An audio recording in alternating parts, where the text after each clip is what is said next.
খবর শুনছেন বিশ্ব সংবাদ চ্যানেল থেকে। আজ জানাবো পশ্চিমবঙ্গ দেশ বিদেশের বাছাই করা গুরুত্বপূর্ণ তাজা সংবাদ। খবরের শুরুতে জানিয়ে দেব সংবাদ শিরোনাম, পরে বিস্তারিত।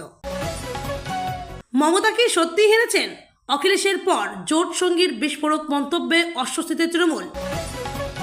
রেড রোডে যোগ হতে পারলে নামাজ নয় কেন, ইমামদের জবাব দিলেন দিলীপ ঘোষ। সংসদে নারী বিদ্বেষী মন্তব্য, মহিলাদের বসতে অস্বস্তি হয়, কল্যাণের বহিষ্কার চেয়ে স্পিকারকে চিঠি কাকলির। এবার টার্গেট তৃণমূল, নাম মোদী মন্ত্রিসভার যোগ দেওয়া নিয়ে মুখ খুললেন সুদীপ। দিদি আউট হতেই টিএমসি নেতারা কেন সিএম শুভেন্দুর কারিশমায় মজেছেন। জুনের বেতন পেনশন পেতে দেরি হবে, দেরিতে টাকা পাওয়ার আশঙ্কায় রাজ্যের কর্মী মহল।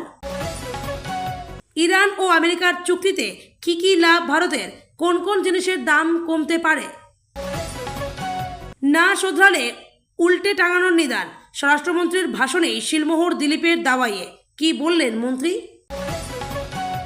বড়লোকদের কোটি কোটি ঋণ আর আমজনতাকে হয়রানি, ব্যাংকগুলোর ওপর মারাত্মক ক্ষুব্ধ সুপ্রিম কোর্ট।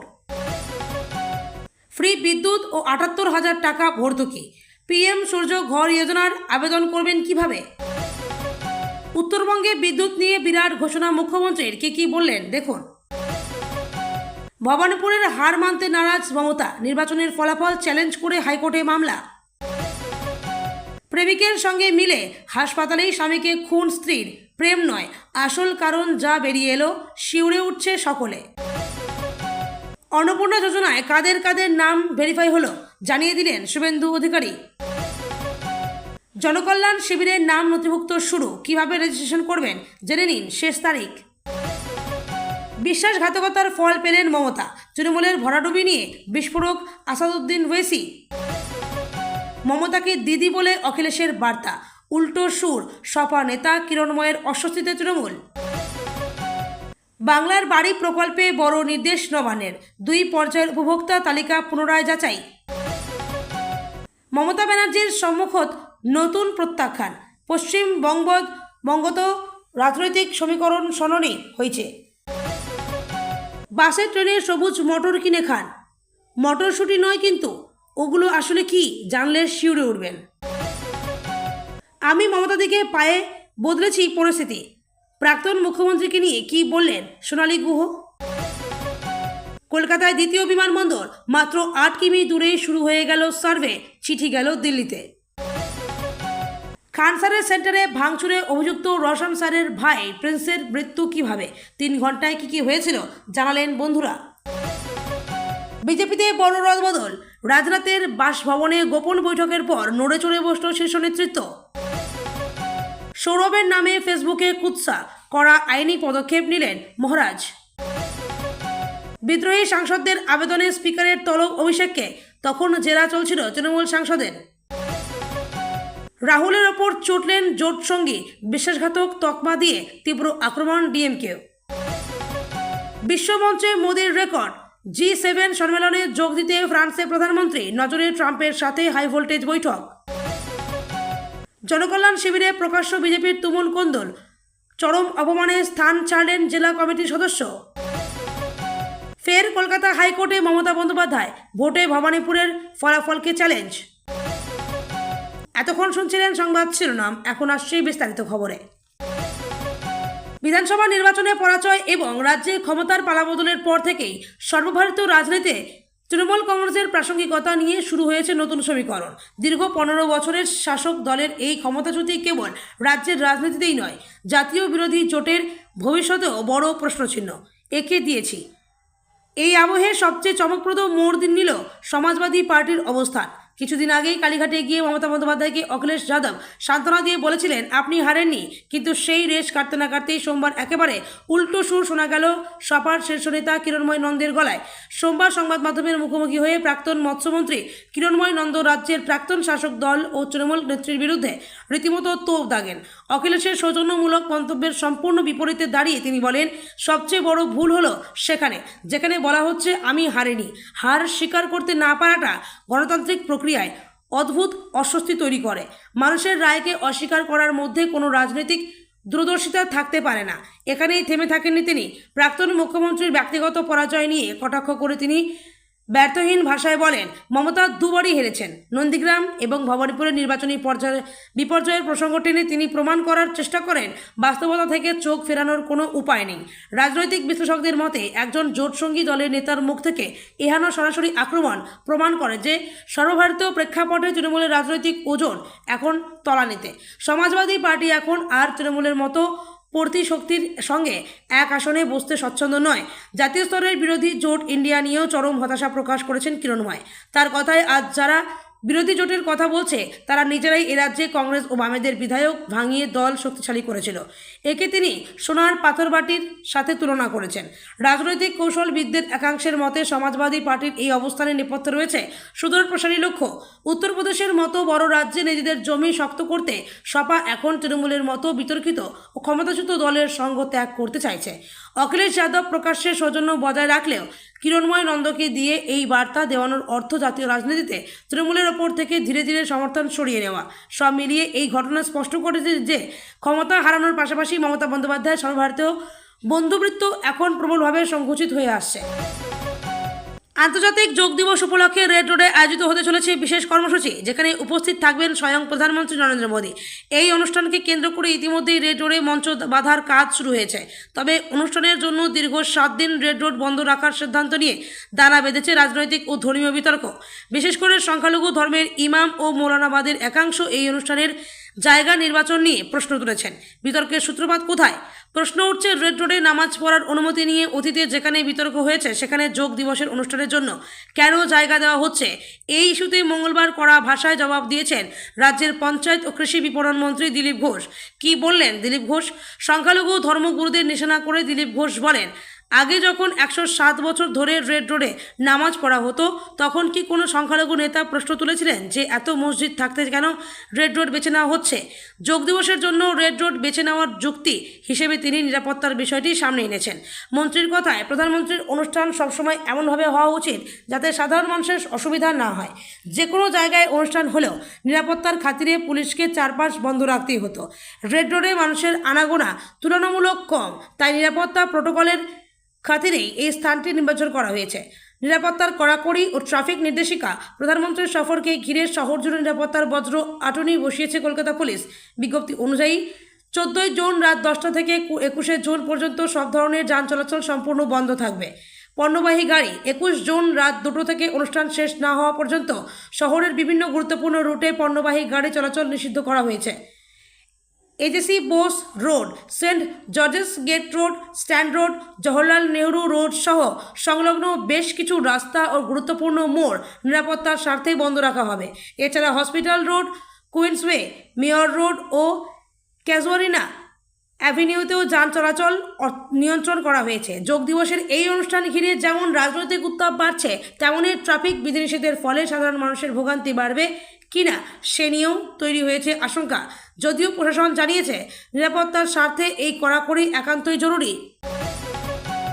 লোকসভার অন্দরে মহিলা সাংসদদের প্রতি আপত্তিকর ও অসম্মানজনক মন্তব্য করার অভিযোগে এবার দলীয় সাংসদ কল্যাণ বন্দ্যোপাধ্যায়ের বিরুদ্ধে এক প্রকার যুদ্ধ ঘোষণা করলেন তৃণমূল সাংসদ কাকলি ঘোষ দস্তিদার। শ্রীরামপুরে তৃণমূল সাংসদের এই আচরণের তীব্র প্রতিবাদ জানিয়ে তাকে লোকসভা থেকে বহিষ্কারের দাবি তুলে সরাসরি স্পিকার ওম বিড়লাকে চিঠি পাঠিয়েছেন বারাসাতের সাংসদ। স্পিকারকে লেখা চিঠিতে কাকলি ঘোষ দস্তিদার অত্যন্ত বিস্ফোরক অভিযোগ এনে লিখেছেন, কল্যাণ বন্দ্যোপাধ্যায় বারবার আমাকে ব্যক্তিগত আক্রমণ করেছেন। সংসদের ভেতরে তিনি এমন সব নারী বিদ্বেষী কথাবার্তা বলেন যা শোনার পর সেখানে উপস্থিত থাকতে মহিলা সাংসদরা চরম অস্বস্তি বোধ করেন। তার দাবি, কল্যাণের এই আচরণ সম্পূর্ণ সংসদীয় রীতিনীতি ও লোকসভার 349 ধারার পরিপন্থী। শুধু নিজের ক্ষেত্রেই নয়, সংসদের অন্যান্য মহিলা সাংসদদেরও কল্যাণবাবু একাধিকবার হেনস্থা করেছেন বলে অভিযোগ তুলেছেন কাকলি। পাল্টা তোপ কল্যাণের, মনে করলেন নারদ ও সিন্ডিকেট কাণ্ড। তবে কাকলি ঘোষ দস্তিদারের এই জোরালো আক্রমণকে একেবারেই হালকাভাবে নিচ্ছেন না কল্যাণ বন্দ্যোপাধ্যায়। অভিযোগের পাল্টা জবাব দিয়ে তিনি বলেন, 2021 থেকে 2025 সাল পর্যন্ত আমি সংসদীয় দলের মুখ্য সচেতক পদে ছিলাম। কয়েক মাস মাঝে শুধু ছিলাম না। উনি কিভাবে আমার বিরুদ্ধে এই ধরনের কথা বলছেন? এখানেই শেষ নয়, কাকলিকে পাল্টা রাজনৈতিক আক্রমণ শানিয়ে নারদ এবং সিন্ডিকেট রাজ নিয়ে তীব্র খোঁচা দিতেও ছাড়েননি কল্যাণ। উল্লেখ্য, কল্যাণ বন্দ্যোপাধ্যায়ের বিরুদ্ধে কাকলি ঘোষ দস্তিদারের এই স্পিকারকে চিঠি দেওয়ার ঘটনা এবারই প্রথম নয়। এর আগেও তিনি একই ইস্যুতে কল্যাণের বিরুদ্ধে সরব হয়ে ওম বিড়লাকে চিঠি পাঠিয়েছেন। তবে নির্বাচনের পর তৃণমূলের দুই হেভিওয়েট সাংসদদের এই প্রকাশ্য কাদা ছোড়াছুড়ি ও বিদ্রোহ যে সংসদের অলিন্দে ঘাসফুল শিবিরের অস্বস্তি চরম মাত্রায় বাড়িয়ে দিল তা বলাই বাহুল্য। আগামী 20 জুলাই থেকে শুরু হতে চলা সংসদের বাদল অধিবেশনের প্রথম দিনেই কি লোকসভার অন্দরে শুরু হবে তৃণমূল বনাম তৃণমূলের হাই ভোল্টেজ লড়াই? দিল্লির রাজনৈতিক মহলে এখন এই প্রশ্নই সবচেয়ে বড় হয়ে দাঁড়িয়েছে। আর এই চরম জল্পনার কেন্দ্রে রয়েছে কেন্দ্রীয় স্বরাষ্ট্রমন্ত্রী অমিত শাহ এবং তৃণমূলের বিক্ষুব্ধ শিবিরের অন্যতম প্রধান মুখ সুদীপ বন্দ্যোপাধ্যায়। এবার জোড়াফুল প্রতীককে পাশে সরিয়ে রেখে সরাসরি তৃণমূল নামের ওপর নিজেদের অধিকার দাবি করতে চলেছে লোকসভার বিক্ষুব্ধ সাংসদেরা। অমিত শাহের পরামর্শ তৃণমূল নামের কৌশল সূত্রের খবর, গত শনিবার দিল্লিতে কেন্দ্রীয় স্বরাষ্ট্রমন্ত্রী অমিত শাহের সাথে প্রায় 70 মিনিটের একটি ম্যারাথন বৈঠক করেন সুদীপ বন্দ্যোপাধ্যায়। সেখানে বিক্ষুব্ধ সাংসদদের ভবিষ্যৎ রণকৌশল নিয়ে বিস্তারিত আলোচনা হয়। বৈঠকে তৃণমূল কংগ্রেসের নাম এবং জোড়াফুল প্রতীক ব্যবহারের প্রসঙ্গ উঠলে অমিত শাহ নাকি স্পষ্ট জানান যে বাংলার মানুষ ইতিমধ্যেই জোড়াফুল প্রতীকের ওপর থেকে আস্থা হারিয়েছে, তাই প্রতীক নিয়ে দীর্ঘ আইনি লড়াইয়ের শক্তি নষ্ট না করে তৃণমূল নামের রাজনৈতিক ও আবেগগত গুরুত্বকে সামনে রাখা অনেক বেশি লাভজনক হবে। স্বরাষ্ট্রমন্ত্রী এই পরামর্শ মেনেই আপাতত প্রতীকের প্রশ্নে সংঘাতে না গিয়ে দলীয় নামকে বড় হাতিয়ার করতে চাইছে বিদ্রোহী শিবির। সোমবার দিল্লিতে কার্যত সেই কৌশলেরই স্পষ্ট ইঙ্গিত দিয়ে সুদীপ বন্দ্যোপাধ্যায় বলেন, 20 জুলাই সংসদ অধিবেশন শুরু হবে, তখন তৃণমূল কংগ্রেসের নামে একটি দল আসবে। আমাদেরও লোকসভায় দাঁড়িয়ে বলার থাকবে, আমরাই আসল তৃণমূল কংগ্রেস, এবার সংসদে মাথা গোনা হোক। একই সাথে প্রবীণ এই সাংসদ দাবি করেন, শেষ পর্যন্ত এই বিতর্কের চূড়ান্ত নিষ্পত্তি আদালতেই হবে। এমনকি আইনি প্রক্রিয়া চলাকালীন নির্বাচন কমিশন কর্তৃক জোড়াফুল প্রতীক ফ্রিজ বা সাময়িকভাবে বাজেয়াপ্ত হয়ে যেতে পারে বলেও অনুমান করা হচ্ছে তিনি। লোকসভা সচিবালয়ে নতুন জটিলতা, এই নজিরবিহীন পরিস্থিতির জেরে নতুন করে ভাবনা চিন্তা শুরু করেছে লোকসভা সচিবালয়ের অন্দরেই। বাদল অধিবেশনে যদি উভয় পক্ষই নিজেদের আসল তৃণমূল কংগ্রেস বলে দাবি করে, তবে তার সামাল দেওয়ার সংসদীয় ও আইনি পথ কী হবে তা নিয়ে কেন্দ্র আইন মন্ত্রকের মতামত চাওয়া হতে পারে। এর ফলে সংসদের দলীয় পরিচয়, আসন বিন্যাস থেকে শুরু করে সংসদীয় স্বীকৃতি পাওয়ার ক্ষেত্রে একাধিক আইনি জটিলতার সামনে চলে আসতে পারে। দিল্লি পর্ব শেষ করে কলকাতায় ফেরার আগে সুদীপ বন্দ্যোপাধ্যায় জানান, তাদের রণকৌশলের প্রথম পর্যায় সফলভাবে সমাপ্ত হয়েছে। এবার যা কিছু সিদ্ধান্ত বা পদক্ষেপ নেওয়া হবে তা কলকাতায় ফিরে যাওয়ার পরেই হবে। তবে এখনই নির্বাচন কমিশনের দ্বারস্থ হওয়ার কোনো পরিকল্পনা নেই তাদের। দলত্যাগ বিরোধী আইনের জটিলতা এড়াতেই তারা আপাতত nationalist citizens party of India বা এনসিপিআইতেই থাকছেন। এই প্রসঙ্গে খানিক রসিকতার সুরে সুদীপবাবু বলেন, এই দলের নাম আমি আগে কখনো দিন শুনিনি। মন্ত্রী হওয়ার জল্পনা কাকলি শতাব্দীর ভূমিকা। এনডিএ শিবিরে বর্তমানে বিজেপির পর দ্বিতীয় বৃহত্তর শরিক দল হিসেবে আত্মপ্রকাশ করেছে এনসিপিআই। ফলে কেন্দ্রীয় মন্ত্রিসভার আসন্ন রদবদলে সুদীপ বন্দ্যোপাধ্যায় প্রতিমন্ত্রী হিসেবে জায়গা হতে পারে বলে জোর জল্পনা ছড়িয়েছে। যদিও এই জল্পনাকে পুরোপুরি উড়িয়ে দিয়ে সুদীপ বন্দ্যোপাধ্যায় বলেন, আমার প্রতিমন্ত্রী হওয়ার খবর সর্বৈব অসত্য ও ভিত্তিহীন। একই সঙ্গে এই নতুন রাজনৈতিক সমীকরণ বা বিদ্রোহ তৈরির কৃতিত্ব তিনি একা নিজের কাঁধে নিতে চাননি, বরং উল্টে এক বিস্ফোরক দাবি করে তিনি বলেন, আমি এই জোটে 20তম সাংসদ হিসেবে স্বাক্ষর করেছি। মূলত কাকলি ঘোষ দস্তিদার এবং শতাব্দী রায় এই পুরো প্রক্রিয়ায় সবচেয়ে অগ্রণী ও প্রধান ভূমিকা নিয়েছেন। আগামী 21শে জুলাই তৃণমূলের ঐতিহাসিক শহীদ দিবসের ঠিক আগের দিনই অর্থাৎ 20 জুলাই শুরু হতে চলা বাদল অধিবেশনের আগে, তাই দেশীয় রাজনীতির নজর এখন একটাই প্রশ্নে, লোকসভার অন্দরে আসল তৃণমূল প্রমাণের এই শক্তি পরীক্ষায় শেষ হাসি কে হাসবে। কলকাতা পুরসভায় এক অনুষ্ঠানে এসে মন জিতলেন মুখ্যমন্ত্রী শুভেন্দু অধিকারী। মুখ্যমন্ত্রী শুভেন্দুর পাশে দেখা গিয়েছে ববি হাকিম, মালা রায়, জুই বিশ্বাসদের। শুভেন্দুর প্রশংসা করেছেন তৃণমূলের কাউন্সিলররা। মেয়াদ শেষের আগে মেয়রের পদ থেকে ইস্তফা দেওয়া ফিরহাদ হাকিমও এখন শুভেন্দুর পাশে। কোন মন্ত্রে? দেখুন ভিডিও। দিদি আউট হতেই তৃণমূল নেতারা কেন সিএম শুভেন্দুর ক্যারিশমায় মজেছেন, এই নিয়ে রাজ্য রাজনীতিতে তীব্র চর্চা চলছে। নয়া চিন্তা সরকারি কর্মীদের। পশ্চিমবঙ্গ রাজ্য সরকারি কর্মচারী, স্কুল কলেজের শিক্ষক এবং পেনশনভোগীদের জুন মাসের বেতন ও পেনশন কি দেরি করে ঢুকবে? পশ্চিমবঙ্গের রাজ্য সরকারি কর্মচারী, স্কুল কলেজের শিক্ষক এবং পেনশনভোগীদের মধ্যে এই প্রশ্ন ঘিরে উদ্বেগ বাড়ছে। জুন মাসের শেষ ভাগে পশ্চিমবঙ্গের সরকারি কর্মচারী, স্কুল কলেজের শিক্ষক এবং পেনশনভোগীদের মধ্যে নতুন করে উদ্বেগ তৈরি হয়েছে। বেতন ও পেনশন যথাসময়ে ব্যাংক অ্যাকাউন্টে পৌঁছবে তো? সরকারি কর্মীদের একাংশের দাবি, চলতি মাসে বিভিন্ন দপ্তরে বেতন সংক্রান্ত বিল প্রক্রিয়াকরণ কিছু ক্ষেত্রে দেরিতে হয়েছে। আবার কয়েকটি শিক্ষা প্রতিষ্ঠানে বেতন ভুক্তি ও ট্রেজারি অনুমোদনের কাজ মাসের একেবারে শেষ দিকে পৌঁছেছে। ফলে স্বাভাবিকভাবেই প্রশ্ন উঠছে, জুনের বেতন 1 জুলাইয়ের আগেই অ্যাকাউন্টে ঢুকবে কিনা। তবে অর্থ দপ্তরের সঙ্গে যুক্ত একাধিক সূত্রের বক্তব্য, মাসের শেষে এই ধরনের আশঙ্কা প্রায় প্রতি বছরই দেখা যায়। Treasury pay account and accounts office এবং ব্যাংকিং চ্যানেলের মাধ্যমে বেতন ছাড়ের কাজ চলছে। ট্রেজারি অনুমোদন ও বেতন ভুক্তির কাজ কয়েকটি ক্ষেত্রে মাসের শেষ দিকে গিয়েছে বলে কর্মচারী মহলে আলোচনা চলছে। শিক্ষক ও পেনশনভোগীদের অবস্থান, স্কুল ও কলেজের শিক্ষকরা সাধারণত ট্রেজারি নির্ভর বেতন ব্যবস্থার আওতায় থাকেন। তাই বিল আপলোড বা অনুমোদনে সামান্য দেরি হলে টাকা জমা পড়ার সময়ও কিছুটা হেরফের হতে পারে। একইভাবে পেনশনভোগীদের ক্ষেত্রেও ব্যাংক ও ট্রেজারির সমন্বয় গুরুত্বপূর্ণ। কি বলছে কর্মচারী সংগঠন? বিভিন্ন কর্মচারী সংগঠন সরকারের কাছে দ্রুত স্পষ্ট অবস্থান জানাতে বলেছে। তাদের বক্তব্য, মাসের প্রথম সপ্তাহে ঋণের কিস্তি, চিকিৎসা খরচ, বাড়ি ভাড়া ও অন্যান্য আর্থিক দায় মেটাতে বহু পরিবার বেতন ও পেনশনের উপর নির্ভরশীল। তাই সামান্য অনিশ্চয়তা উদ্বেগ বাড়াচ্ছে। প্রশাসনিক স্তরে নানা জল্পনা ছড়ালেও এখনও পর্যন্ত সরকারিভাবে বেতন বা পেনশন বিলম্বিত হওয়ার কোনো ঘোষণা করা হয়নি। তবে আর্থিক বরাদ্দ, বিল প্রক্রিয়াকরণ এবং মাস শেষের ব্যাংকিং সময়সূচি নিয়ে কর্মচারী মহলে আলোচনা জোরদার হয়েছে। দীর্ঘদিনের সংঘাতে অবশেষে দাড়ি টানতে চলেছে আমেরিকা ও ইরান। দুই দেশ ইতিমধ্যেই চুক্তির খসড়ায় সই করেছে। আনুষ্ঠানিক সই সাবুত রয়েছে চলতি সপ্তাহের শুক্রবার।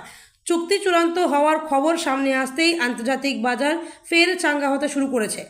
অপরিশোধিত তেলের দাম কমেছে। দুই দেশের শান্তি চুক্তির ভারতের অর্থনীতির জন্য বড় স্বস্তির বার্তা নিয়ে এসছে।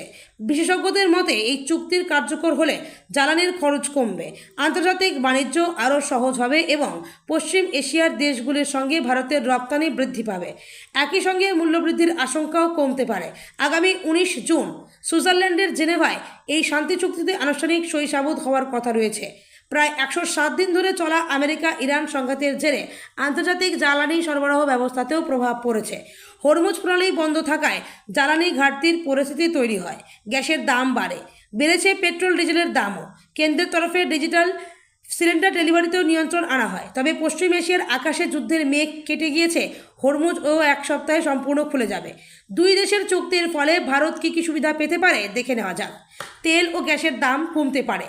অর্থনৈতিক গবেষণা সংস্থা GTRI এর মতে ভারতের জন্য এই চুক্তি অত্যন্ত গুরুত্বপূর্ণ। সংঘাত চলাকালীন উপসাগরীয় অঞ্চল থেকে জাহাজ চলাচলে বিঘ্ন ঘটায় ভারতের জ্বালানি আমদানির খরচ বেড়ে গিয়েছে।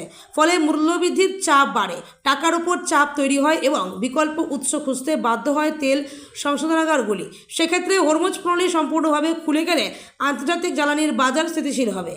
তেল ও গ্যাসের দাম কমার সম্ভাবনা তৈরি হবে। ভারতীয় মুদ্রা শক্তিশালী হবে এবং সামগ্রিক অর্থনৈতিক পরিস্থিতি আরও অনুকূল হয়ে উঠবে। GTRI এর প্রতিষ্ঠাতা অজয় শ্রীবাস্তব জানিয়েছে, দেশের জ্বালানি চাহিদার বড় অংশই পশ্চিম এশিয়ার ওপর নির্ভরশীল।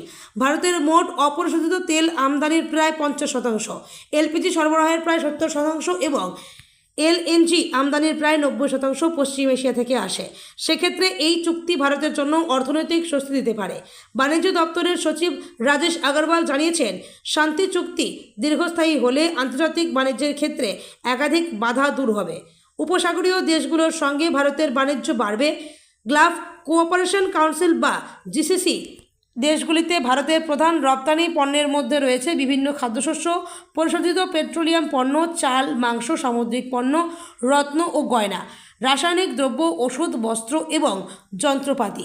অন্যদিকে ভারত এসব অঞ্চল থেকে মূলত অপরিশোধিত তেল, LNG, LPG, পেট্রোকেমিক্যালস, সার, প্লাস্টিক এবং অন্যান্য খনিজ জ্বালানি আমদানি করে।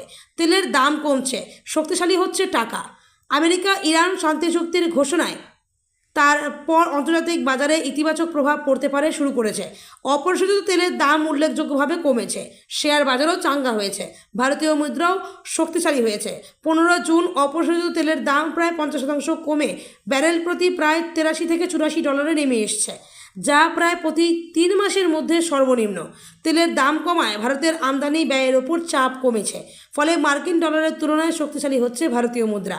একদিনেই মার্কিন ডলারের তুলনায় ভারতীয় টাকা প্রায় 0.7% শক্তিশালী হয়েছে। দিনের শুরুতে ডলারের বিপরীতে টাকার মূল্য ছিল 95.32, দিনের শেষে 95.11-তে দাঁড়ায় টাকার মূল্য। বিশেষজ্ঞদের মতে শান্তি চুক্তি বাস্তবায়িত হলে শুধু জ্বালানি বাজার নয়, ভারতের সামগ্রিক অর্থনীতি, বাণিজ্য ও মূল্যস্ফীতির ওপরও ইতিবাচক প্রভাব পড়তে পারে। না শুধরালে উল্টে টাঙানোর নিদান এবার দিলীপ ঘোষের। স্বরাষ্ট্রমন্ত্রীর নির্বাচনের ভাষণের উল্লেখ করে কড়া দাবাই দেওয়ার হুমকি দিলীপ ঘোষের। মেছুয়া বাজারের চা চক্রে এসে মঙ্গলবার বড় হুঁশিয়ারি দিয়ে দিলীপ মন্ত্রী তার স্পষ্ট বার্তা, আইনের শাসন বলবৎ থাকতে হবে, তার জন্য কোনো রেয়াত নয়। মেছুয়া বাজারের চা চক্রের আগে মঙ্গলবার প্রাতঃভবনে চলাকালীন প্রতিদিনের মতোই একাধিক বিষয়ে মুখ খোলেন দিলীপ। অভিষেক বন্দ্যোপাধ্যায়ের একের পর এক ইডি সিআইডির তরফ থেকে কাউন্সিলর অনন্যা বন্দ্যোপাধ্যায়ের সম্পত্তি, প্রাসাদসম বাড়ি, একাধিক প্রসঙ্গে চাঁচাছোলা মন্তব্য শোনা গেল দিলীপ ঘোষের মুখে। ইডি সিআইডি লাগাতার জেরা, এবার কি গ্রেপ্তার হবেন অভিষেক বন্দ্যোপাধ্যায়? সবই তো শুরু হয়েছে, হাঁটতে আরম্ভ করেছে। কেউ আগে পৌঁছবে, কেউ পরে পৌঁছবে, রাস্তা তো খোলাই আছে। এতদিন লোকে ভয়ে কমপ্লেন করতো না, এখন অভিযোগ আসছে, ভবিষ্যতে আরও কমপ্লেন আসবে। যেরকম তথ্য সামনে আসবে পুলিশ সেই অনুযায়ী কাজ করবে। 2. মমতা বন্দ্যোপাধ্যায় বাড়ির সামনে কুণাল ঘোষ ডিম খেয়ে গেলেন, কি বললেন দেখুন। লোকে এত সুন্দর ডিম প্র্যাকটিস করছে যে কপালে ছুঁড়লে কপালে মারছে, টাকে ছুঁড়লে টাকেই লাগছে, বুকে মারলে বুকেই লাগছে। প্র্যাকটিস করতেই তো ডিম খরচ হচ্ছে, লোকজন ঠিক জায়গায় রেডি হয়ে থাকছে। আমার মনে হয় কোথাও লোকজনকে প্র্যাকটিস করানো হচ্ছে, না হলে টিপ এত সুন্দর হয় কি করে। দিলীপের কটাক্ষ যোগ, কুণাল ঘোষ ডিম খাবেন তো জানতেন, না হলে কি করে বলেন আমি তো যাবই, কিন্তু কাঁচা ডিম খাবেন হয়তো ভাবেননি।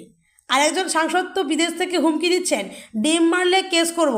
এখন এসে দেখুন তার ভাগ্যে কাঁচা নাকি ভাজা ডিম জোটে।